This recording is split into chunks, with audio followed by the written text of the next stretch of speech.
Swami Namine. Namo Vishnupadaya Krishna Prashtaya Bhutle Srimati Bhaktivedanta Swami Namine. Namaste Saraswati Devi Gauravani Pracharine Nirvishesha Sunyavadi Paschata Desatarine. Jai Sri Krishna Chaitanya Prabhu Nityananda Shri Advaita Gadadhara Sri Vasadi Gaura Bhaktivinoda. Hare Krishna Krishna Krishna Hare Hare Hare Rama Rama Rama Hare Hare. So thank you very much for joining us. I know it's a bit late for you there in Minneapolis, 8 o'clock. I wish I could do it earlier, but it's a Saturday and I have a few things to do in the morning. So that's why I have, on my account, you have actually been put into difficulty. So I apologize for that. Balram Prabhu has shared with me the questions, and I was thinking it'll take us probably, it's quite a lot of questions. So to have additional questions, I don't know, but I'll try my best to answer the questions.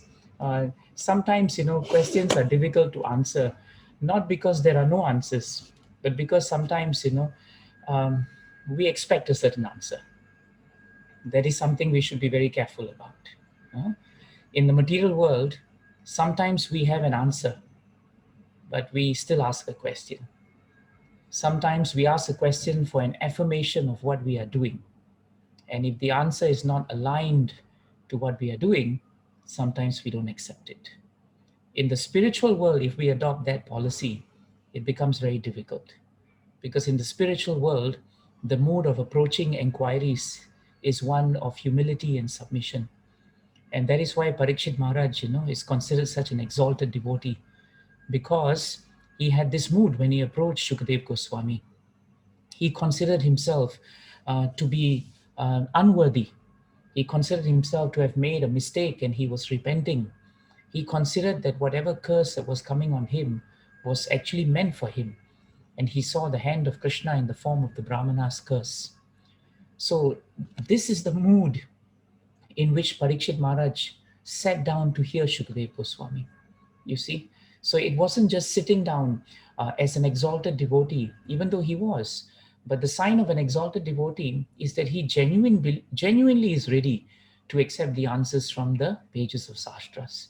And that is why Parikshit Maharaj is considered the perfect hearer. Hearing means to hear submissively. In the first canto, first chapter, second verse, Dharma Projita Kaitava Atra Paramo verse, in the purport, Prabhupada says very clearly that when we want to hear about Bhagavatam, we should hear it with eagerness and we should hear it with a submissive attitude. Submissive attitude means our mind must be open. It's very important. A closed mind, cannot be a friend to us. A closed mind is a foe to us because the mind will dictate what it wants. But if we keep the mind open with our intelligence, then whatever that's coming on Krishna consciousness, we'll accept it. But to accept it means not that we accept it blindly. Srila Prabhupada very often in his lectures and in his conversations said that we are not blindly faithful to something either. We can test it in terms of practicing it. That is very important. So if we have a doubt, then what we should do is when we find out the answer to the doubt based on Guru, Sadhu, and Shastra, because these are the three pillars that will always keep us safe. Our spiritual masters, that's Guru. Guru can be a Diksha Guru, someone who has initiated you, and it could be a Siksha Guru, someone that you take instructions from. Both of them are considered Gurus. So that is the first pillar for our inquiries. The second pillar for inquiries are the sadhus, the great sadhus, who surround us, the devotees who are senior, the devotees who are practicing, the devotees who inspire us. That is the second pillar that we look to in terms of our inquiries. And the third pillar that's very important is Shastra. Shastra means the books that Srila Prabhupada gave us. This is very important. Shastra, of course, means, a very wide range of Shastric injunctions and Shastras. But then how and in what mood these Shastras have been presented, we have to be very careful. And that's why our experience is that we should be chaste to the words of the founder Acharya Srila Prabhupada. In fact, across the world, anyone who has read Srila Prabhupada's books be they a critic of Srila Prabhupada, be they outside the family of the devotees, they cannot help but admire the straightforward, scholastic, and wonderful renditions of Srila Prabhupada's purports and translations. So we can understand, that if you put these three together, and if they are all aligned, and then we test them based on our behavior, on our practice, then these inquiries will become extremely helpful for us. Otherwise, they will remain in the sky. We'll just ask them, we won't act on them, the mind will keep asking, but there is no practice then. So when we make inquiries, we should be very careful not to become armchair philosophical speculators. Because it's very easy, I think we're all sitting on some kind of chairs, isn't it? I can see that. It's very easy for us to sit on our chairs and say, oh, but I think of this and I think of that, and what do you think of this and what do you think of that? But finally, we have to taste it. That's very important. That's why I wanted to spend a few minutes putting this into perspective, because otherwise, question and answer sessions become frivolous. We ask questions, we hear the answers, we don't try them, we don't test them. Then what is the point of all this? So it's very important. Three men, were standing under the mango tree, and they were waiting for this ripe mango to drop.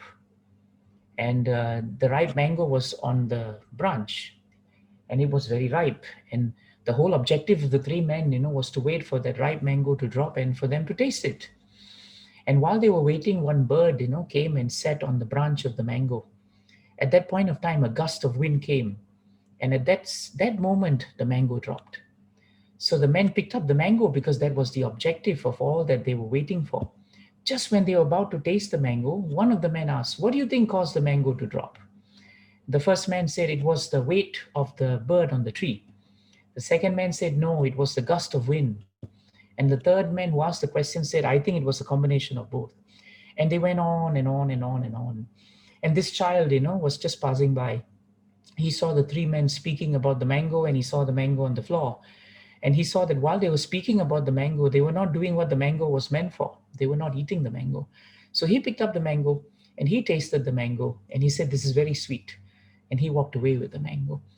So sometimes, we can discuss many, many things, but the aim of everything finally in devotional service is to taste it.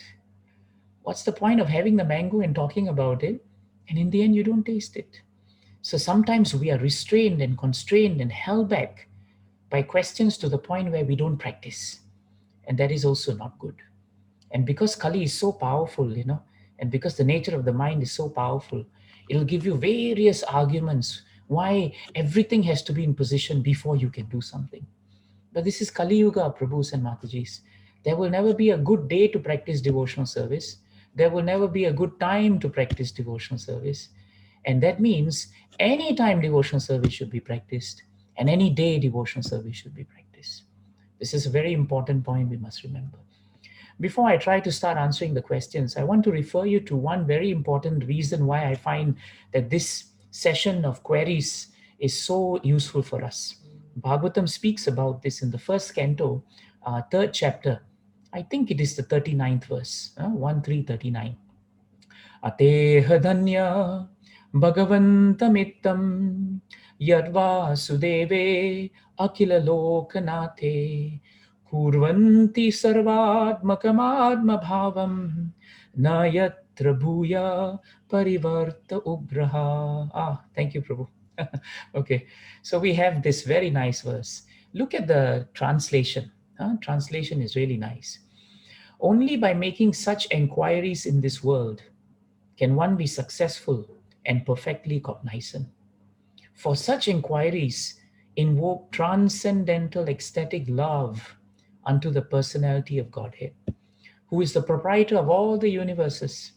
And these inquiries, they guarantee 100% immunity from the dreadful repetition of life and death, birth and death. So this is the reason why we ask inquiries. This is the reason why we inquire. Because only when you start inquiring about Krishna and topics related to Krishna will you able to invoke transcendental loving service to him. So please, I'm very happy that you're asking these questions, because unknown to you and me, The process of asking questions actually makes Krishna very happy. It makes him very happy. So let's start by looking at some of the questions here. Balram Prabhu, you sent me an updated list, but I printed out something that was yesterday. If I missed something, then because very quickly when I looked at it, I could not see what were the additions. So maybe if I missed them, you can let me know later, Prabhu. Sure, Prabhu. Okay. I wanted, Balram Prabhu gave me some really nice questions here. So I thought I'll just go through them. One or two questions I thought I'd like to speak to the devotees personally about it. So I've put them aside. So just bear with me. One question that I can try to answer is, how do we understand giving hundreds of thousands of cows in charity? That is stated very nicely in Bhagavatam so often. The cows' numbers, are so big, and their maintenance is not easy actually. Now, the important thing to understand is, in Bhagavatam, you find many charitable and devotional personalities, especially great kings, who had the financial resources and who could afford to actually maintain these hundreds and thousands of cows. And at that time, in the other yugas, it was actually very possible for them to do that. The opulence of the other yugas is well defined in Bhagavatam and other scriptures. And it is very true in this question that one, it's not possible today in Kali Yuga for us to be able to actually maintain these number of cows. If you do the mathematics, even maintaining one cow today is a challenge. Really, it is a challenge. And if we are not looking at, if we are overseas with our foreign dollars, we may be able to maintain. But if you're in India, it's actually very difficult to maintain. We know that because we are trying to, take care of cows in Rajkot, for example, and it's not easy. So the question is very relevant. It tells us one thing, that Bhagavatam describes many instances of great opulence where personalities were able to maintain it. But Prabhupada also said that devotional service must be conducted according to time, place, and circumstances. If it is not possible for us in Kali Yuga to be able to maintain so many cows, what we can do is we can try a variety of ways.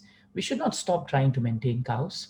We can support causes or initiatives in our movement who are trying to maintain cows by financially supporting them.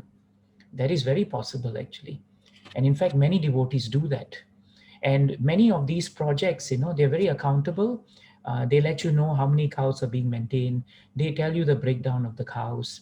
And in this way, somehow or another, if we can maintain the cows or even try to serve them, they may not be many, but in that way, Krishna becomes very pleased. Always remember the golden rule of devotional service. Quality is always more important than quantity. Prabhupada said that one moon, shines much more brightly than many stars. And that's why Prabhupada said, I would rather have one very pure devotee who can deliver all the souls in the world rather than many 6:30, so to speak. So we may not be able to maintain many cows, Prabhus and Matajis. But if we just take up, to the best of our ability, according to our capacity, whatever cows we can maintain, then even if we can share together 3 people to maintain a cow, even then Krishna becomes very happy. Why? Because you are not maintaining something single-handedly, but you're engaging others to maintain the cow also. That means you're getting 2 very important acts that please Krishna. One, you're maintaining cows, and Krishna loves cows. Second, you're engaging others to maintain cows, and Krishna loves preaching. And engagement equals to preaching. Okay? So that's how I would answer that very nice question, actually. I'll go down now. Is there really free will in our lives? This is a very nice question. Yes, there is free will in our lives. Our sastras tell us that every living entity has what we call minute independence. Minute independence means we all have the ability to make choices. Yes, we have our previous actions and reactions, and karmas are there. But today, who has forced you all to sit down for this session? I don't think Balaram Prabhu put a gun to your heads, even though he's very capable of, he's a powerful man, but he won't do it. He probably has got all of you together out of love. And you all have come out of your free will. And I'm looking at some young children. I'm looking at Uday Prabhu and his son. I mean, why would he want to sit down and listen? Boys his age hardly do that. Some free will, unless, he turns around and says, no, father told me you have to sit here. But even then he has a choice to sit there or not, isn't it? So actually, from our practical experience, we know in life that everyone has a choice.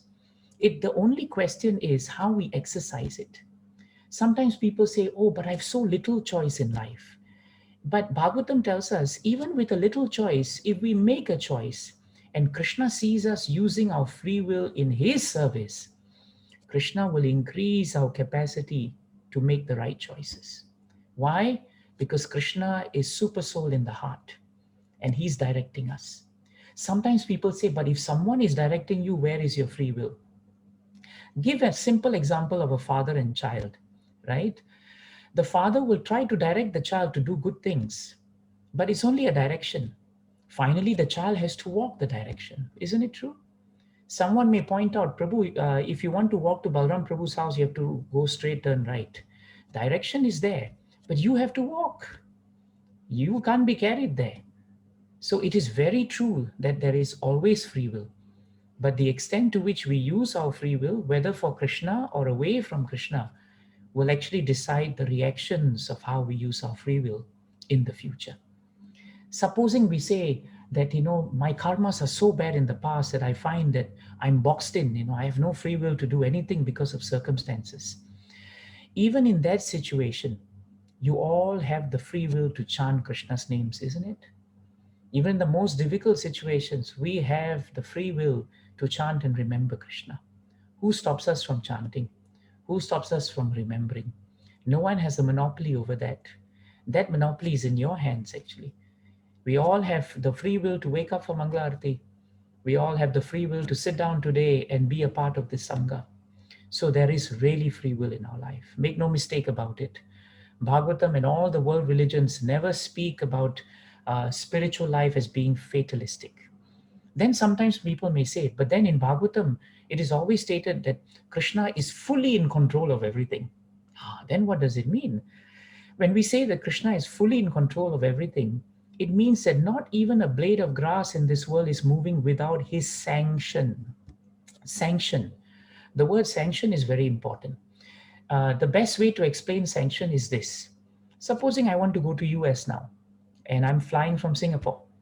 Now I need to enter US. Then I can do whatever I want. But before I enter US, I need the US authorities, right? Homeland Security. I need their sanction to get in. So what do I need? I need a passport. And I need them to chop on that passport and allow me entry. But once I enter, I can do anything I want. So that sanctioning authority is always Krishna. This gives us a balance in life. We have free will, but at the same time, this free will is always exercised on the foundation of Krishna allowing us to breathe, Krishna allowing us to have good health, Krishna allowing us to have a beating heart, allowing us to have a blood pressure that is normal so that we can see things as we are. So you see, this is how free will is balanced against always remembering that while we have the free will to decide, Krishna never takes it away from us. Let us not become so proud to think that we are free to do anything we want and that we have no sanctioning authority. Even in material world, we have a sanctioning authority. What to speak of the spiritual world? Anyone in your house, all the children in the house, your sanctioning authorities are your parents. And husband and wife, your sanctioning authorities are each other, isn't it? Before you do something, you better check with your wife. And before you do something, better check with husband. But that doesn't mean that we don't have the free will.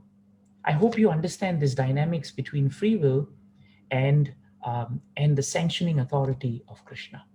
Okay, it's a very good question. And that's the little time I can take to explain it, actually. Let's move on. The next question is, if we inculcate the habit of chanting the Maha Mantra while doing our day-to-day activities, is it okay if we are not able to do 2 hours of chanting during the Brahma Muhurta period? So what this question is asking probably is that if we can't sit down to dedicatedly spend time with Krishna, maybe for 2 hours, 1 hour, maybe during the auspicious time of Brahma Muhurta, can we find a way where we can, while we are doing something, we just keep chanting Krishna's names? Actually, we should always put aside time for Krishna. It's very important. And this is a very practical point. Supposing you have husband and wife and they say that they love and care for each other. But throughout the day, they're just doing everything and then talking to each other, doing and everything else, talking to each other. I'm doing work and then you talk to me, then I say hello, yes. After a while, right, you will start thinking, why can't I just have dedicated time from my husband? Why can't my wife just sit down and spend some time with me and put aside everything else? Isn't that a sign of commitment and dedication? It's very natural, you see. So we must always put aside time, appointment with Krishna. Because when you do that, it is the strongest signal of your commitment and love for Him. When you love someone, do you do things, do you multitask and spend time with the person? No, you don't. You put aside everything and you give your undivided attention to that person. So actually, to put aside 2 hours for Krishna is nothing unnatural. Think of it as building a relationship. In a relationship, if you cannot spend time with husband, wife, or children, then what is the point of having such relationships? If you say, no, I'll just fit my time with my child in between here, fit my wife here, fit my husband there, you're just fitting them according to everything else. Are we really committed to them? We're not. So that is why dedicated time to sit down and chant the Maha Mantra. Chanting Krishna's name means to connect with Him, to actually spend time sharing how much we love Him and how much we remember Him. So while devotees must always also at the same time, on the foundation of your appointment, through the day you should not forget Krishna. Through the day, whatever you're doing, whether at work, whether you're sitting with family, we should always be aware at the back of our head that Krishna is the object of our love. But that object of our love through the day can only happen very effectively, very naturally, if you dedicate specific time for Krishna. So it's very clear. All the sastras are clear about it. All the religions are clear about it. That's why we have temples. That's why you have temples in your house. That's why we had Arati time just now, because we dedicated that time just to see Jagannath, Baladev, Subhadra. If we just say Jagannath, Baladev, Subhadra, you just sit there. In between my time, I'll just look at you here, look at you there. That's not really love. That's fitting Krishna into our time. We should fit ourselves into Krishna's time. So I think that's very clear on that point. What is the significance of chanting with the beads? Would chanting without the beads yield the same result? In Chaitanya Charitamrita, you'll find Chaitanya Mahaprabhu sometimes would chant, on his fingers. And this is very traditional. He would say that if you could not chant 108 rounds with beads, you can still chant Krishna's names. You can use your hands here. You can do 10, right? 10 times, that's 100. And the last one you do 8. And that means 108. That's one round. So actually not having a bead is not a barrier to chanting Krishna's names. But then there is significance and value to chanting on the beads. When you touch the beads, especially when they are Tulsi Maharani, then Tulsi Maharani is a great, great devotee of the Lord. And she is giving us so much mercy when we touch her, We are literally, touching her lovingly and with reverence.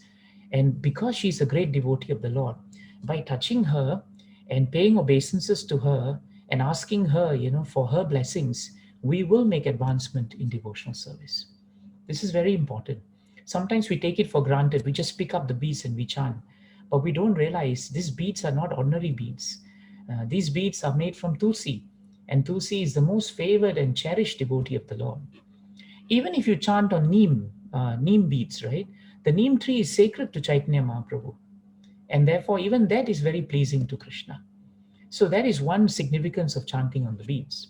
The other significance of chanting on the beads is that it gives you a sense of clarity. As you chant and you touch the beads and you finger them, you will find that the sensory touch, actually focuses on that round actually. Many devotees who chant on beads find that they have a sense of engagement. I'm actually chanting on the beads. It's easier to concentrate. I don't have to worry about whether I've moved from this finger to that finger, because this requires a bit of practice also. So it's very convenient, it's very practical, and also it's very purifying. That's why, as far as possible, we should chant on the beads. That's why, sometimes we have these clickers, the clickers may be helpful for us to know how many rounds we have chanted. But touching a devotee is like touching the lotus feet of a great devotee. How much more wonderful it is, how much more purifying and spiritual it is. So try to create this atmosphere where you can actually be connected to Krishna through the beats. So that's my answer to that question. Another question: is there any difference between chanting the Maha Mantra and Om Namo Narayanaya? Both refer to the same Supreme Personality. It's true. Krishna has so many names, Sikshashtakam says, and actually there's no difference. All the names of Krishna, they're equally potent. In Bhagavatam, you find that Narada Muni initiated Dhruva Maharaj into chanting Om Namo Bhagavate Vasudevaya.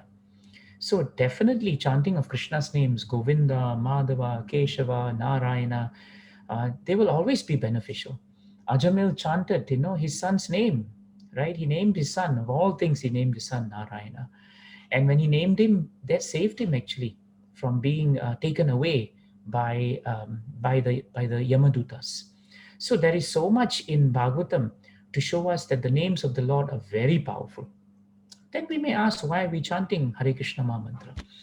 Because Brahmaji, in the Puranas and many of the authorities have actually cited this point that in this particular age of Kali, while all the mantras of Krishna are very powerful, just like, when you go and see a doctor and you have a cold, what happens is that for general medication, he may give you a paracetamol because, it helps you with your flu and your headache.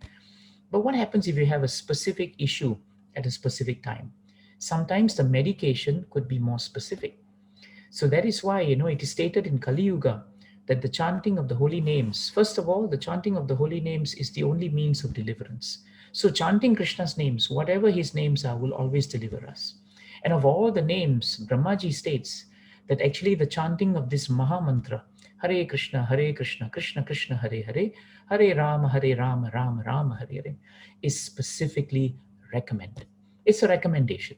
It's not compulsory. You won't be struck by lightning if you don't chant Hare Krishna Maha Mantra. But because it's recommended by the sadhus, by gurus, and by sastras, as I stated earlier, by chanting it lovingly and accepting them from the principle of that point, it becomes very potent. So it's very important for us to understand that. That is why by chanting Krishna's names in that way, we get connected to Krishna. The other important thing I think related to this question is the point of the position of Krishna. And there's another question later, that will bring up about Krishna and Vishnu, and one being higher than the other, and that Krishna is actually the incarnation of Vishnu. But Bhagavad Gita is very clear, and we all accept Bhagavad Gita as our sastras. And the first seed verse of Bhagavad Gita, Krishna clearly says, Aham sarvasya prabhavo, maktaha sarvam pravartate. I am the source of all material and spiritual worlds. Everything emanates from me. So it's very clear actually that Krishna is the origin of everything. And in Bhagavatam, Suta Goswami instructs all the sages in Naimisharanya, isn't it? In 1.3.28 of Srimad Bhagavatam, Suta Goswami states very nicely, Eta chamsa kala pumsaha, Krishnastu Bhagavan Swayam. Thank you. Indrari vyakulam lokam, mridayante yuge yuge. So the answer is very clear. In the third canto, all the incarnations of the Lord are listed. And they are much more than 10. Of course, they are innumerable incarnations, but the primary incarnations are stated. After all the incarnations are stated, then Suta Goswami states this verse. He says all of the above mentioned incarnations are either plenary portions or portions of the plenary portions of the Lord. But Lord Sri Krishna is the original personality of Godhead. All of them appear on planets wherever there is a disturbance created by the atheist, and the Lord incarnates to protect the theists. So this is very important. This clearly shows us. And if you read the Brahma Samhita, for example, you will find that it is very clear that Brahmaji, who was created by Krishna himself, he starts his prayers, by stating that the Adi Purush in this entire material and spiritual creation is none other than the Lord known as Govinda, Krishna. So that is why when we chant Krishna's names, it's very powerful. So I hope you see that there is no hard and fast rule to chanting, but there is a recommendation. And the recommendation is premised on the fact of Krishna's position in Shastras as the Supreme Personality of Godhead. Okay? So that's how we would answer this question. Let's move on then. There is a question about Lord Buddha. This is nice actually. Lord Buddha is the ninth incarnation of Lord Krishna. Then why doesn't iskcon worship the ninth incarnation of Lord Vishnu? Lord Buddha renounced this world of miseries and sorrows, which is a very good example for a human being to follow. And I think I would fully agree with this question. Actually, there's a statement in the question which is very important.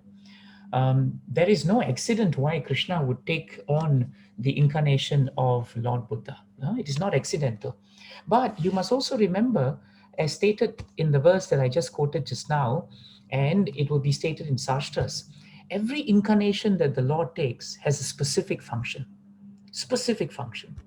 For example, when Mohini Murti came, right, the Lord came as the most beautiful woman ever in this creation as Mohini Murti. She came actually to distract the Asuras from Amrit, so that Amrit could be given to the Devatas. But it is not in our tradition to actually worship Mohini Murti, because Mohini Murti, came for that specific reason. And she discharged that function, as the verse told us, to protect the theist. In other words, to protect the devotees and keep in bay the atheists. So we must appreciate that when the Lord came in any of these functions, they come for specific reasons. Lord Varaha, for example, came because Bhumi Devi had become submerged in the Garbhulaka ocean, and she was in so much difficulty, and no one could lift her, and Manus could not begin their progeny and creation if she was not floating. So the Lord Boar came in that form with his transcendental tusk to actually carry her up. And then later he defeated Hiranyaksha. So Lord Buddha, Bhagavatam says, actually came for a specific reason. He came because at the time just before he advented, this idea of Sanatan Dharma, this Vedic religion, had become too much entrenched in meat eating and killing animals for the sake of sacrifice. In the name of sacrifice, so many innocent creatures were slaughtered. And the very idea of violence, which is opposed to any religion and any idea of spirituality, was completely ignored. And what happened was, to then stop this tide of violence, to bring about the idea of understanding life, that life is not about only your enjoyment, and that this life is always about sorrow until one understands himself. Krishna came in the form of Buddha.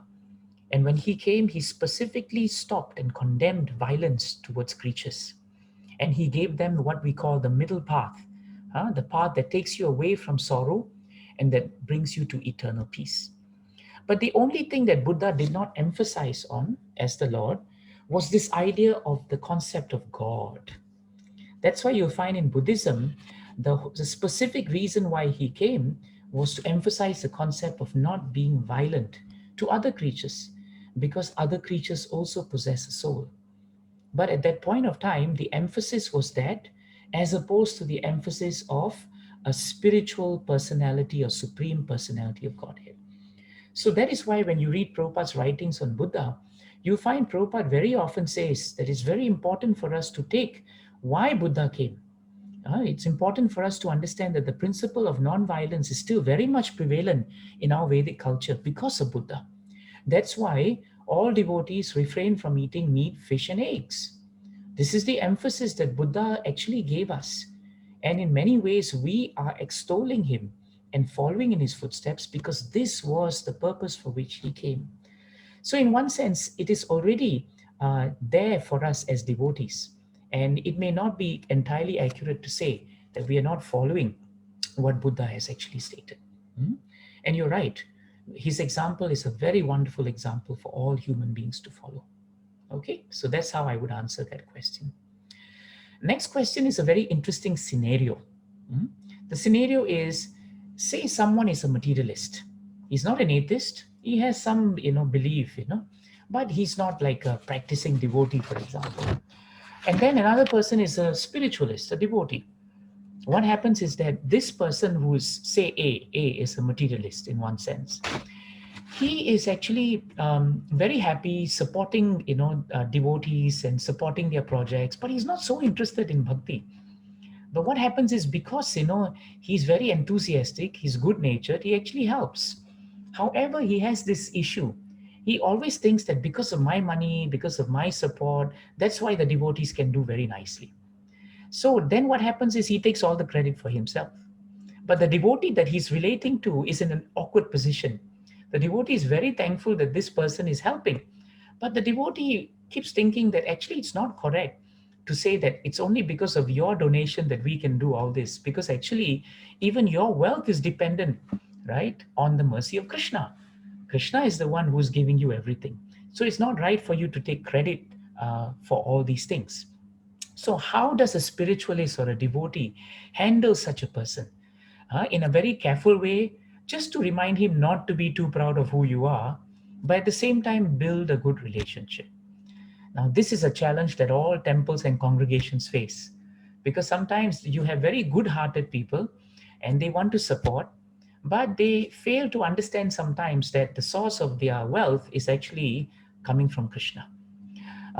My experience in this is two things. The best way to handle such persons is to actually create loving, genuine, right, and deeper friendship and relationship with them. Don't be too worried about them taking credit for themselves. If you expose them enough to Krishna consciousness, if you yourself be an exemplary devotee, they will begin to understand the humility that you put forward. Sometimes you can take yourself as an example and teach them through your example. Sometimes you can tell that materialist, so to speak, that I may think I'm doing something very nice for the temple, but actually the credit is not mine. Because whatever ability we have, Krishna says in Bhagavad Gita, Paurusham Rishu, isn't it? He says Paurusham Rishu. He says that I am ability in man. Therefore, if I can give a good class, it's because of Krishna. If I can sing well, it's really because of Krishna. If I have some money and I'm doing well in my business, it's because of Krishna. So Krishna has given me some ability. I just need to use it for him. I can exercise my free will to please Krishna. If you keep doing this, Prabhus and Matajis, eventually by Krishna's mercy, this good Samaritan, this good-hearted person, Krishna will purify his heart from within. And slowly they will come to realize, that yes, it's good to be a little humble actually, and not think, that this congregation depends on my money. Sometimes I have found leaders actually telling these devotees, these supporters, this very important point that Prabhupada gave. The source of income is not the source of maintenance. This is a very nice point. Prabhupada gives it in the story of Mrigari and Narada. Mrigari was a hunter, used to killing animals. But Narada preached to him and changed his heart. But Mrigari asked him a very important question. How will I subsist? My occupation was to kill, and then, I will sell these animals in the market. Now, who's going to support me? And Narada says, source of income is not source of maintenance. So sometimes it's good to also share this with the materialists or the supporters. Tell them that Krishna consciousness teaches us that actually Krishna maintains us. We may earn money, but the money doesn't maintain our life. If money could maintain us, then the best doctors should keep us going for 100 years. But the best doctors cannot keep us going for 100 years. We may just collapse anytime. So in that way, those who may be less inclined to think that, the credit should be to others will begin to slowly, through your preaching, through your nice conduct, through your loving relationship, they will change the ideas. So I think this is the way. You used a very good word, whoever you wrote, you used very good two words. Build good relations. In fact, many of us who came to Krishna consciousness, we are here. Why? We are here because some kind devotee, ignored all our pride, our nonsense, whatever that we spoke, which was so silly actually when we look back. They were patient with us. They were loving with us. Even though we made mistakes, slowly by exposing us to Prabhupada and the purity of devotees, sadhu sangha, our minds changed. So everyone can change their hearts and minds to Krishna consciousness. Okay, so that's how I would answer that question. The next question was actually related to what we spoke just now. We worship Krishna, but Lord Vishnu incarnated as Krishna. So why don't we worship Lord Vishnu? So actually, we may not have the proper understanding, because when you study scriptures very carefully, you realize that in all our scriptures, Vishnu, Brahma, Vishnu, Shiva, for example, are known as guna avatars. In the scheme of creation, you will find that Krishna is the original personality of Godhead. And after Krishna, you will find very clearly comes Lord Balram. And after Lord Balram comes Sankarshan. And then after Sankarshan comes Narayana. And then after that, you have the second Sankarshan. And after second Sankarshan, then you have Karanodakashayi Vishnu, who is Mahavishnu. And he lies in the ocean of this causal ocean. So generally speaking, when we were younger, we probably would have heard about creation from the point of Lord Vishnu lying on the causal ocean. And then from Lord Vishnu, all the universes of this material world emanate. And we do not generally hear about what comes before Vishnu. And that's almost 3 or 4 plenary portions before we come to Krishna. If you want to know how this comes out, it is very clearly stated in the 5th canto of Srimad Bhagavatam, in the 2nd canto of Srimad Bhagavatam, in the 3rd canto of Srimad Bhagavatam. There's even a purport in the 6th chapter, 6th canto, 16th chapter. Prabhupada, summarizes all of this in a very good verse. Let me try and find it. And that would be very helpful for all of us, actually. Just 1 minute. Let me see if I can see it here.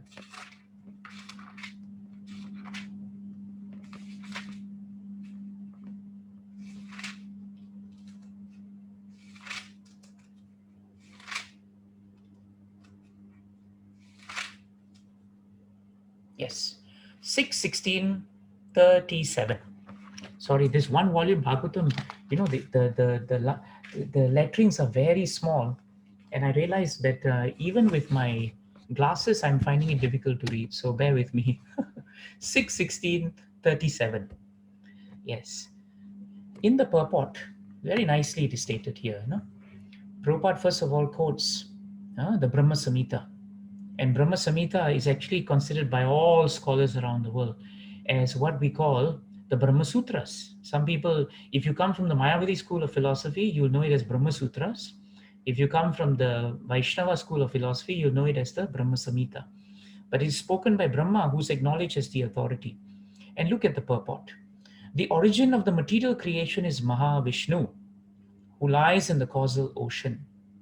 While he sleeps in that ocean, millions of universes are generated as he exhales, and they are all annihilated when he inhales. This Mahavishnu is a plenary portion of a portion of Vishnu, Govinda. The word Kala refers to a plenary portion of a plenary portion. From Krishna or Govinda comes Balaram. From Balaram comes Sankarshan. From Sankarshan, Narayana. From Narayana, the second Sankarshan. From the second Sankarshan, Mahavishnu. From Mahavishnu, Garbhodakashayi Vishnu. And from the Garbhodakashayi Vishnu, Shirodakashayi Vishnu. Shirodakashayi Vishnu controls every universe. This gives an idea of the meaning of Ananta, unlimited. So actually, this is why we have to study scriptures very carefully. In law, you cannot make a statement without substantiating it from proper authorities. The same thing goes in spiritual life. Sometimes we hear about something, but we have to verify it according to Shastra. And this is how, by studying Shastra, we come to understand that actually Lord Vishnu, Mahavishnu, is in the line of incarnations. And you can see very clearly from the Shastras that Krishna is the Supreme Personality of Godhead. So this is how we would answer that question, actually. There are a few questions here that come now. Let's look at them. One question here is on the question of Ekadeshi. Now, when devotees follow Nirjal Ekadeshi, for example, Nirjal means you don't take anything, no water, no food, nothing, just complete fast. On the day after Ekadashi, which is Dwadasi, when Ekadashi time is not over, as part of your Mangala Arati, when you sip, the achaman, when you sip water for purification, is the sipping of water considered breaking Nirjal fast, although it is not the intention? The Sastras are very clear. Sipping water is not considered breaking fast. It's very clear. And this is why this evidence is given also in ninth canto, in the episode of Ambrish Maharaj and Durvasa Muni. Ambrish Maharaj was observing the same fast that we speak about here. And when the time came for breaking fast, it was decided at that point that while he was in a very tricky situation waiting for Durvasa Muni, he himself came to the conclusion as a pure devotee and with Krishna as super soul within the heart, breaking fast with water is breaking and not breaking. Prabhupada writes in the purport, that sipping water for purification is actually not considered breaking your fast. And actually, if you remember very carefully, when you actually do achaman, you're not supposed to drink the water. Okay, it touches your lips, but you are not drinking it. So touching lips doesn't mean anything actually. So don't worry.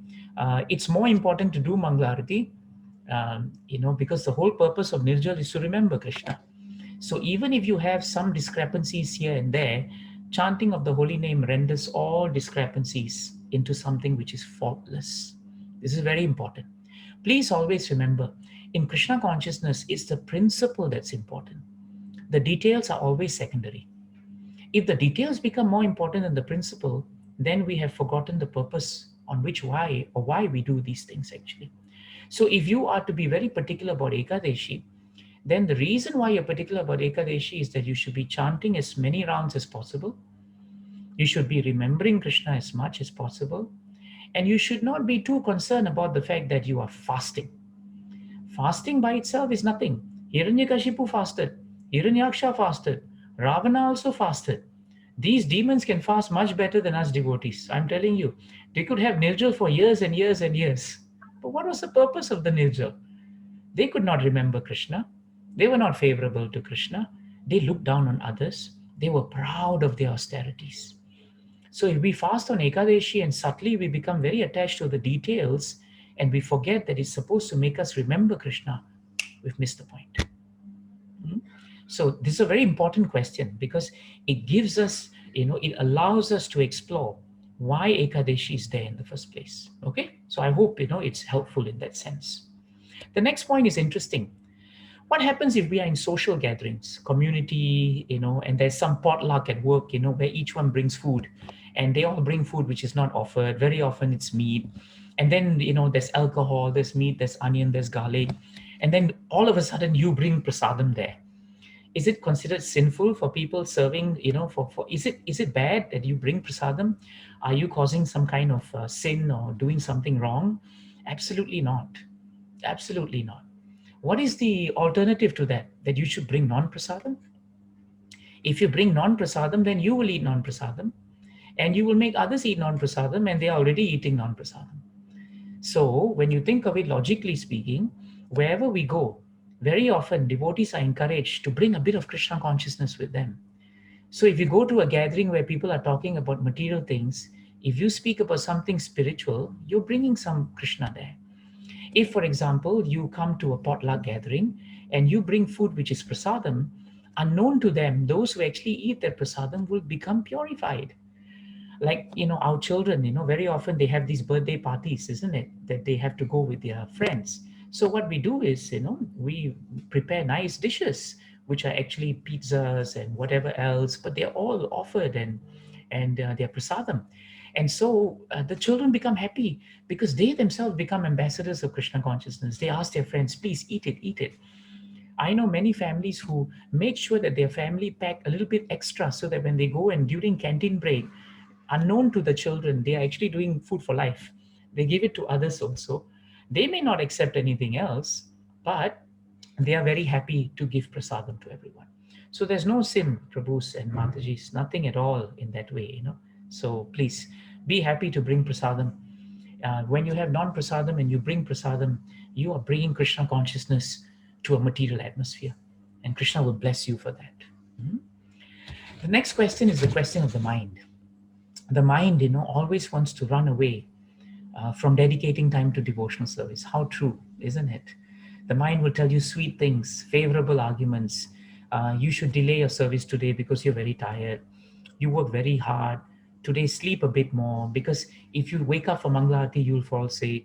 Then tomorrow you can't do Mangalarti. So you skip this Mangalarti so you can do next 4 days of Mangalarti. Mind is very smart. Tells you all kinds of things. And very often, right, we will say yes to the mind because our willpower is very weak.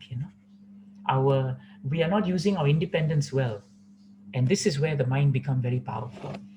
So the question is how to escape from this mind trap, and how do we focus on the single pointed attention and consistency to devotional service.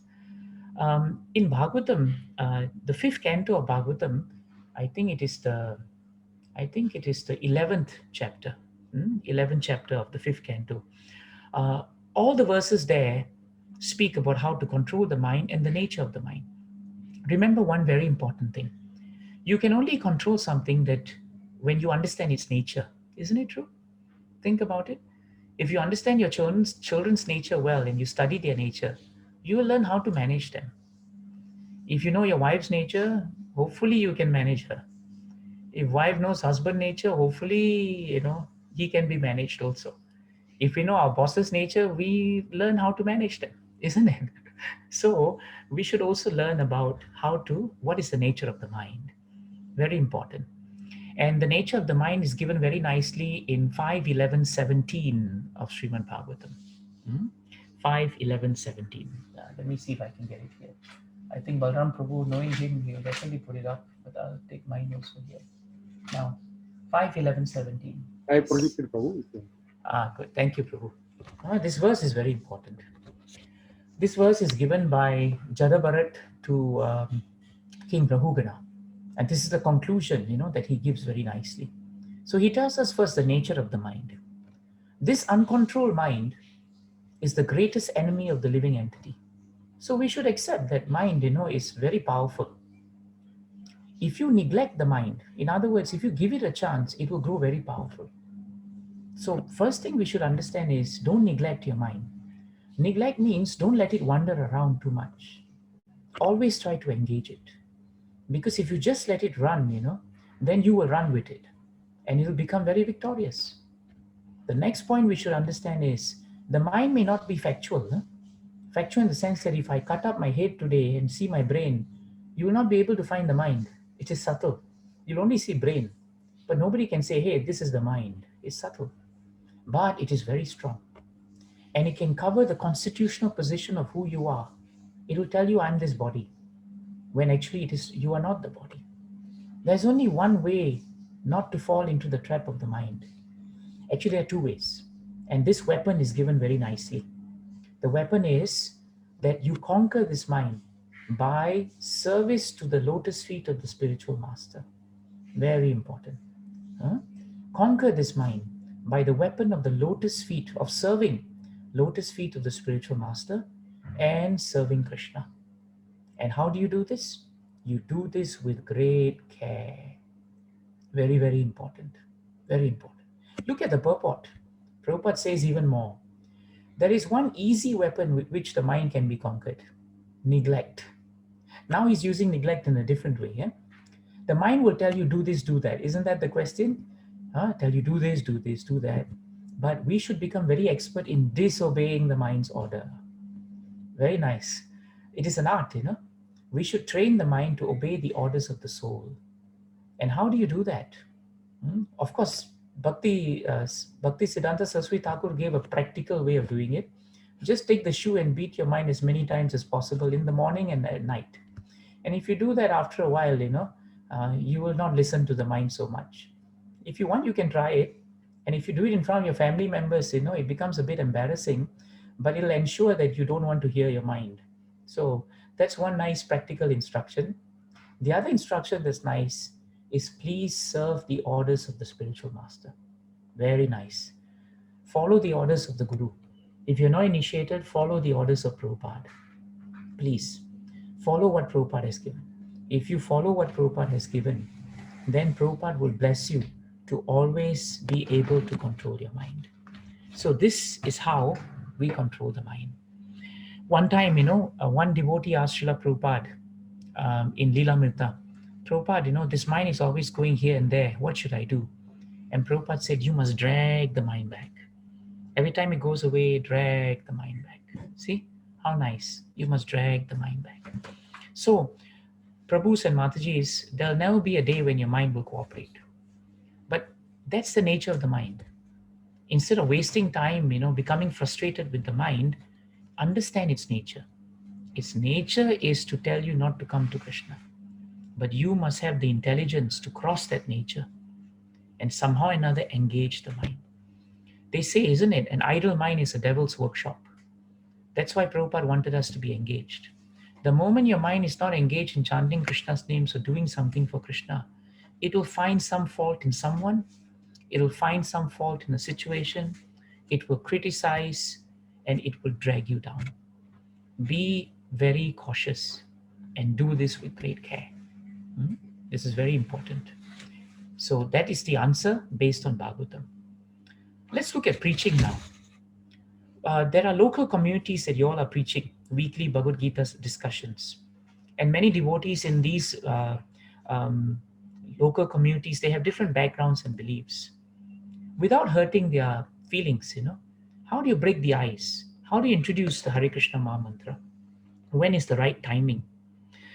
This is a difficult point because unless you are there, unless you're guided by Super Soul, sometimes, we may say the wrong thing. We may hurt others. So actually, personally, from my experience in dealing with that, because we do a lot of that in Singapore also, is do less preaching and more chanting. We find that is very nice.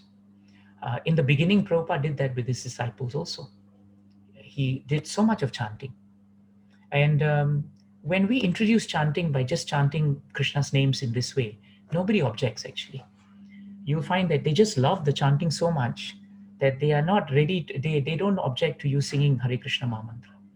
Sometimes in some temples when we go for Shivratri, for Navaratri, sometimes they tell us, Prabhu, can you sing some songs to Devi Mata or Lord Shiva?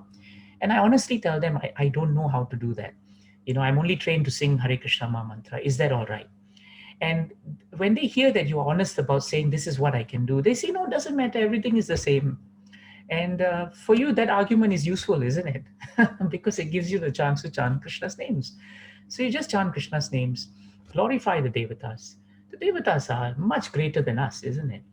They're much more powerful. That's why they're administrators of the universe and you and I are stuck in earth. That's why you and I are struggling every morning, because they're very powerful personalities. But at the same time, we recognize that they become very pleased when we offer respects to them, but when we worship Krishna. So we offer respects to everyone, but we worship Krishna. And because we do that, my experience is we are sensitive, we are polite, we don't condemn, but we are firm in our chanting. And when they see that we are happy doing what we do, then they realize that that happiness becomes the greatest preaching tool. They want to know how you are so peaceful. They want to know why you are so happy. They want to know why this process is so nice. Instead of sitting down and meditating until you lose 10 kg and become skeleton, you people are eating so much prasadam is there. You're dancing all the time. You have wonderful tunes and ragas for Hare Krishna Maha Mantra, and you're all smiling, like I'm seeing you all smiling. So who would not be attracted to this, you tell me? So don't worry too much about how to break the ice. Just be yourselves. You're all devotees, so you all have good qualities, and good qualities always attract living entities. Don't be too worried. When you are going to break the ice, if you ask me, if you're doing sincere sadhana and you're chanting nicely and praying to Krishna, the Super Soul will inspire you at the right time to say the right things. Don't worry. Have faith in Krishna. But just remember one thing. When you are preaching, Krishna is very pleased. And when he is pleased, he can work miracles to everyone. Have that faith when you go inside. Everything will be fine. The next point is on the point of distraction, actually. Distraction is, it's very easy, to turn on TV, news, going to restaurant when we feel bored, tired after work, over the weekends. Sometimes you want to visit a restaurant which has nice palatable dishes, but they're not prasadam. How do we change this habit? How do we pick up Bhagavad Gita and Bhagavatam instead of just, getting on a phone call or looking at the TV? So you're right. Unknowingly, we're wasting, time, valuable time, and we have all these bad habits. The best way to get past these bad habits is actually to have more sadhu sangha. In the association of drunkards, even if you drink water, eventually you'll become drunkard. In the association of saintly persons, even if you're drinking, eventually you'll end up, taking prasadam. When our mind and our activities are disturbing us, seek the association of like-minded devotees. Please, be humble about it and ask for association. Create opportunities where you can actually hear about Bhagavatam. When you create opportunities, Krishna is the source of all opportunities. He's known as Samanjas. Don't forget that. So every time you see a chance to do something material, but you see a chance to do something spiritual, exercise your free will and see that opportunity as Krishna. The moment you see the opportunity as Krishna, he will give you the strength to come to him. And if you feel you can't do it on your own, then seek out the company of devotees. Very important. Actually, during this COVID time, if I may say one thing, this is the time actually where devotees should be increasing the quality of their devotional service. Because most of us are working from home, isn't it? From home means, you have so much time in between to actually study a shloka, read Bhagavatam. But at the same time, you're at home, you've got a lot of time to watch TV too. So it's a double-edged sword. It's really up to your free will. It comes down to one thing. How much do you love Krishna? It's like telling someone that you love, I love you very much. Then you go and watch a movie. You don't want to spend time with them. You say, I love you very much, but you never buy them anything when Diwali comes. Imagine if your wife is there. Every day you say, I love you very much. Diwali, you don't buy her jewelry, no sari, never do anything for her. Come home, kick your shoes and sit down. The next time you tell her, I love you very much, I don't know what is going to come out from the kitchen. You'll be in trouble. So actually, very frankly, when we say we are distracted, we have to look at what we really, how much we value our relationship with Krishna. That's what we should do. This is what we call a stomach headache situation. The stomach ache appears to be the problem. The TV, all these are distractions. They appear to be the problem. But the real problem is we haven't cemented our relationship with Krishna. Go to the root of the problem and the distractions will go away. That is the way to do it. But at the same time, Prabhus and Matajis, you cannot overnight become pure devotees. Don't become so fanatical that your family is waiting, when is he going to leave or when is he going to sleep. Don't come to a point where the family cannot take your presence at home also. Many things must be done gradually. You may be ready for Krishna consciousness, but your children may not be ready. Your wives may not be ready. So there must be this ability to slowly but surely introduce it to people's lives. Not to the point where they become so tired that instead of coming to Krishna consciousness, they run away from Krishna consciousness. So there is a balance to everything. And please, don't judge each other. Just because my house means I have to spend more time doing some material activities doesn't make me any less a devotee. My family situation may be such that I need more time. So this is where a community of devotees must understand each other and not judge each other, not find fault with each other, and not develop ideas about each other. No one knows who is a great devotee. The greatest devotee may be sitting next to you and you will think, he doesn't know anything about Krishna. Don't. What did Prabhupada say? Prabhupada said, rascal, except for you, everyone is pure devotee. That's what he said. So that is a very safe way to look at the world. So this is how we balance this actually. Okay, I hope this helps, because we're all in congregations. We are working. Our children are exposed to a whole new different world. We cannot shield them from that either. They'll need to grow up in the working world. They need to understand that a Krishna conscious devotee can become expert in material activities even while remaining spiritual. That's what they need to understand. Don't make them grow up hating Krishna consciousness. They should have a wonderful experience in Krishna consciousness. Not to the point where they feel, my God, this is fanaticism. No. it has to be gradual. In Bhagavatam, you do a search one day in Vedabase, and you see how many times the word gradually comes. It comes so many times. Great sages gradually engage the society to become Krishna conscious. It's always gradual. It's never overnight. This is very important. Okay? I hope it is useful. The next question is about Dhyana Yoga, meditation, and Bhakti Yoga. So, Dhyana Yoga and Bhakti Yoga.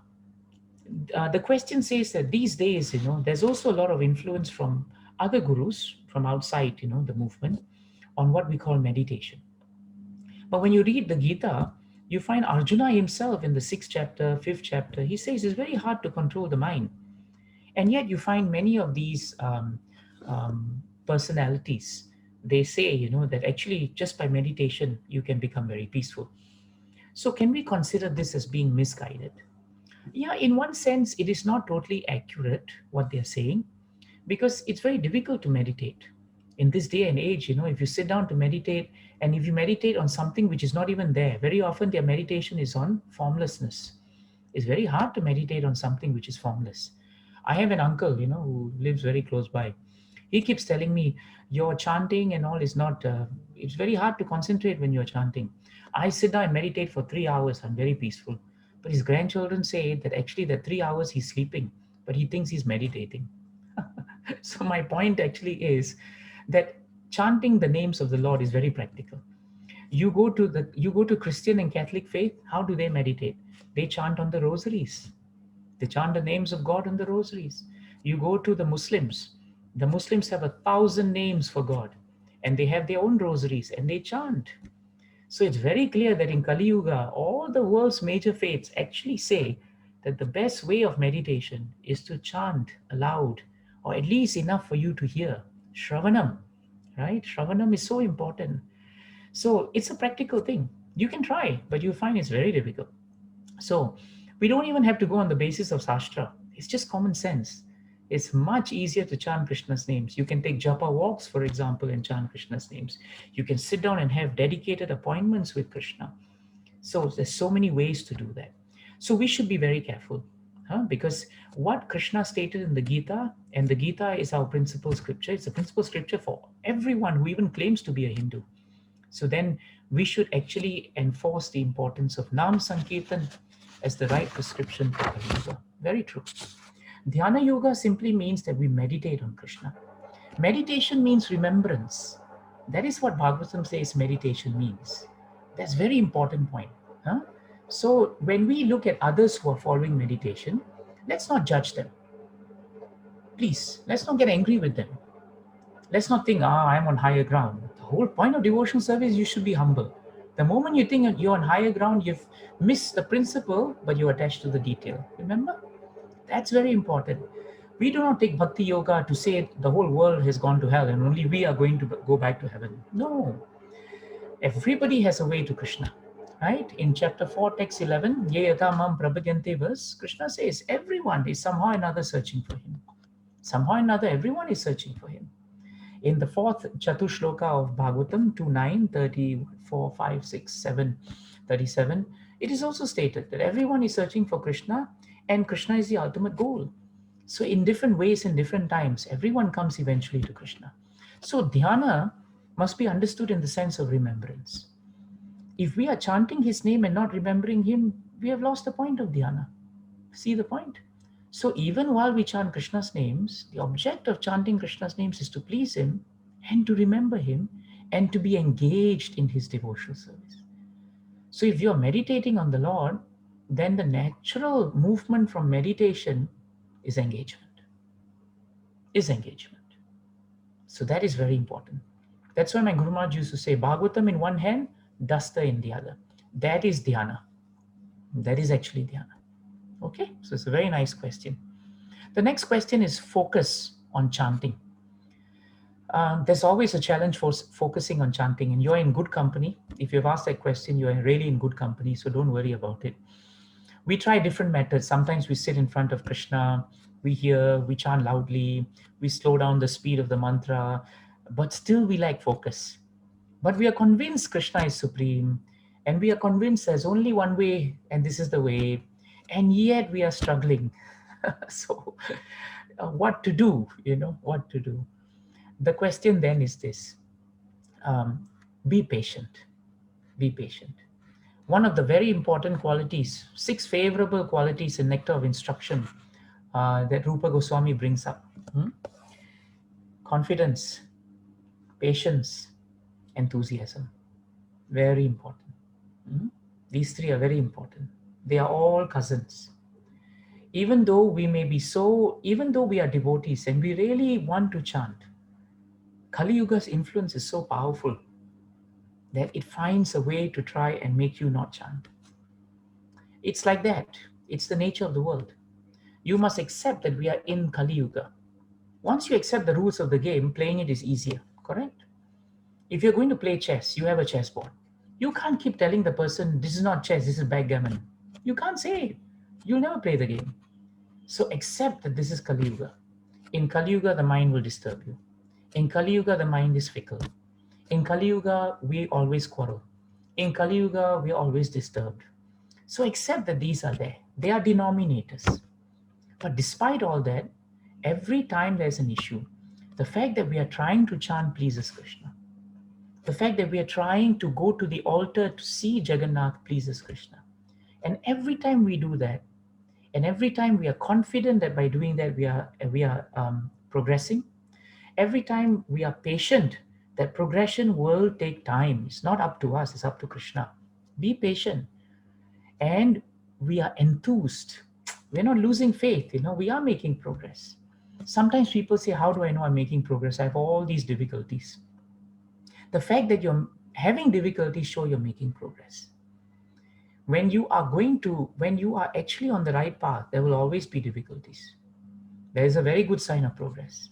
When everything is so perfect and you think I am the best devotee in the world and nothing is touching me, you're in trouble. Then you're really in trouble. But if you really realize I am really worthless, I'm fallen, I'm struggling so much without association, in front of Jagannath even I cannot remember him, you're in good hands. When Haridas Thakur, that great Nama Acharya himself, all he did was chant Krishna's names. One day when Gopinath Acharya came to see him, he saw that the Thakur was not well. And he he called Mahaprabhu. Mahaprabhu came and said, are you suffering from some disease, Haridas Thakur? You know what Haridas Thakur said? Yes, I am suffering from disease. And Chaitanya Mahaprabhu said, what is this disease you're suffering from? And he said, my disease is that I cannot complete chanting my prescribed rounds.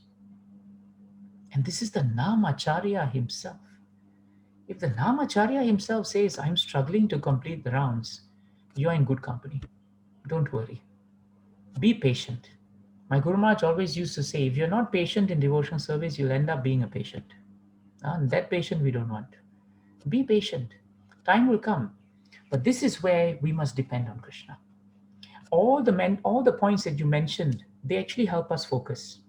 Sitting in front of the deities help us very much, because if our mind is going, we see Krishna, we will come back.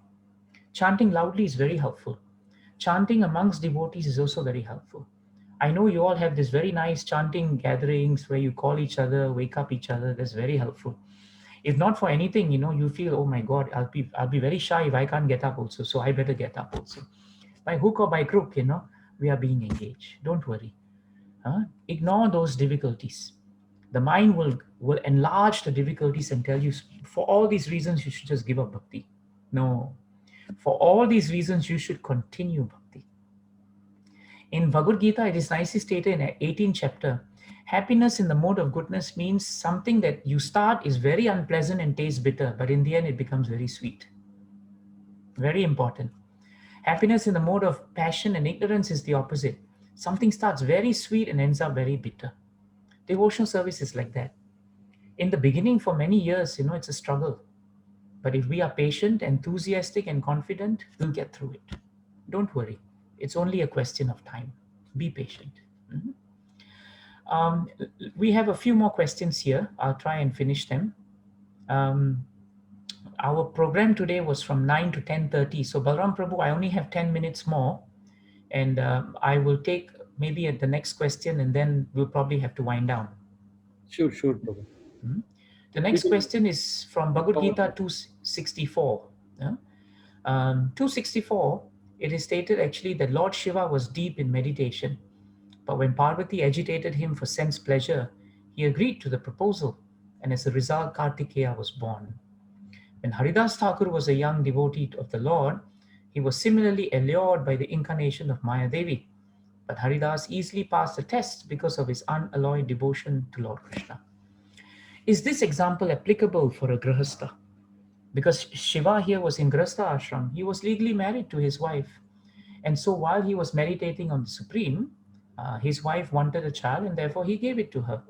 But Haridas Thakur was not a Grihastha, and that lady had no business being there because she was not his wife. So how can the two examples be reconciled? How can they do justice to each other? When Krishna was on earth, he also fulfilled his Grihastha duties very well. You're very right. I think, your question and the points that you bring forward is well said.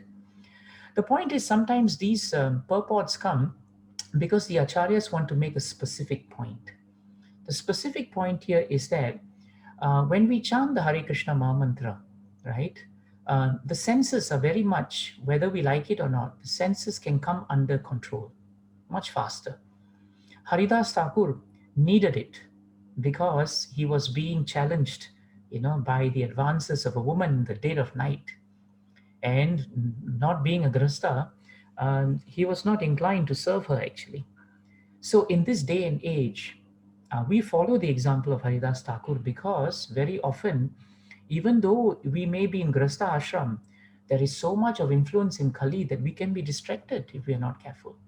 This is the naked truth in front of us actually, And unlike those days, when we would be chased with a wife or a husband, today it's becoming very complicated, our lives actually. So the point of Haridas Thakur is actually to emphasize that even in Grihastha ashram, one must be careful with one's senses because the senses can run wild actually. So I think it's important to concentrate on that point. The purport does not mean to demean Lord Shiva because there are enough examples in our sastras to show how exalted and how controlled Lord Shiva is actually as a personality. For example, when Chitraketu Maharaj was flying across the sky, he observed an interesting phenomenon. He saw Lord Shiva seated in Kailash in deep meditation with all the great personalities. And yet, at that time, Lord Shiva had Mother Parvati on his lap. And Chitraketu Maharaj thought, how can he do that? But he did not realize, Prabhupada writes in the purport, that even though Parvati Mata was seated on Lord Shiva's lap because she is his wife, and it's totally perfectly fine for him to show affection to his wife, the fact is Lord Shiva was completely unaffected. Completely unaffected. So it's very important for us to understand that Lord Shiva is not being demeaned. He's always an exalted personality. But the point that is being given here is that we are very often in the position of being tested in the way Haridas Thakur was tested. Thank you very much for the wonderful question. Balaram Prabhu, perhaps I'll hand it over to you. We have 5 minutes left. There may be some points you want to cover. Jai Jai. Hare Krishna. Thank you so much, Prabhu, for wonderful answers, Prabhu. And I must thank you because the questions that you have and the ones that are coming up are amazing. Thank you to all the devotees who put up these amazing questions. It shows the level of your devotional service. It shows how sincere you are in Krishna consciousness. And I'm very inspired to be in your association. Thank you so much. Hare Krishna. There are some more questions from other devotees. Krishna willing, we will cover some other time. So it's not, we did not give importance to any of you. It's just because of the time constraint. I just kept in the order. In fact, Balaram Prabhu, in April, Prabhu, we can have another question answer session. Just come here, Prabhu. April. Yeah. Just come here, Prabhu. Can do that. Oh, just come there. I don't know how your quarantine is, but over here, it's just too tight for me to go anywhere at this moment. I would love to be in your company. You're all looking very effulgent, very happy. But this is the next best thing. Jai Jai Prabhu. Again, thank you so much, Prabhu, for your time. And devotees, again, thank you so much for your patience. I know normally we end program at 9 o'clock, but because of Prabhu's availability and you also joined enthusiastically. And we will have another program on Sunday morning Srimad Bhagavatam installation at Sarika Mataji and as well as Mahita Mataji's place. And Prabhu is going to speak on that day as well. So sincerely request everyone to join. I will send the reminders also. Hare Krishna. Thank you so much, Prabhu, again for your time, Thank Prabhu. you. Thank you. Sorry to have kept you all awake. Now your mind mustn't tell you because you were half an hour longer. You go to sleep later. Tomorrow morning, Mangalarti cannot wake up. Please don't do that. Just stretch yourself a bit, and you will be fine. You will be fine.